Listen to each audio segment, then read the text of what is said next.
Hey guys, this is a message brought to you from fullsales.org, and today we're going to tell you how to get your Pell Grant approved.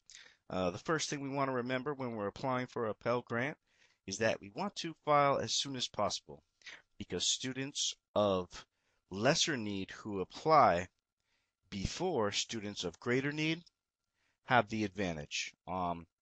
Typically, the awards go out as quickly as possible, and those who apply first get it first. When those funds run out, they're completely gone.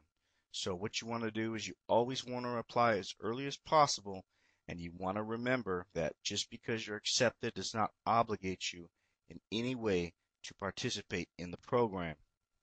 Also, as a general rule, you're going to want to keep your EFC below $5,273. That is your expected family contribution, and that number needs to stay pretty low for you to get approved. Also, remember all of your deductions. These are your deductions to your income, and don't be discouraged if you feel your income's too high to qualify.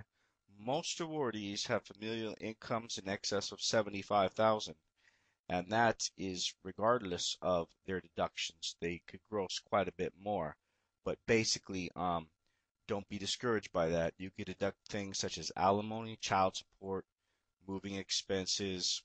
Uh, the list is too extensive to go on in this video because this is going to be the short video. The last one was way too long.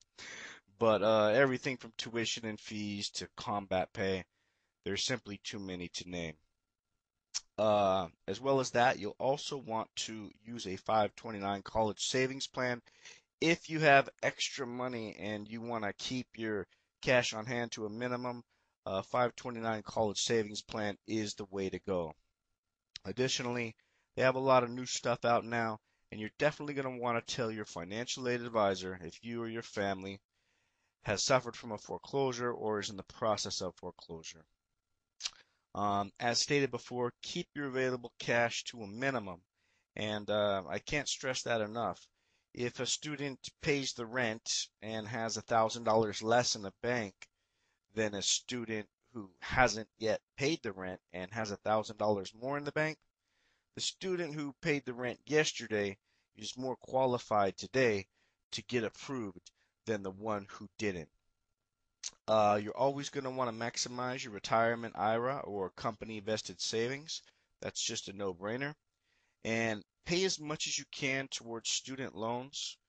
Once again, that's just to lower your income. The more you're paying towards your student loans, the less income you have. Do not overstate your income. That might sound not worth mentioning, but it is a very common mistake, and the FAFSA application is pretty tricky. It's really designed to disqualify you as opposed to qualify you. And one of the main things people do is that they confuse their withholding from the W-2 with the amount of taxes paid, and they are just not the same thing. Always keep your cash on hand to a minimum, and that just goes back to the rent thing. Basically, you're going to want to appear to have as little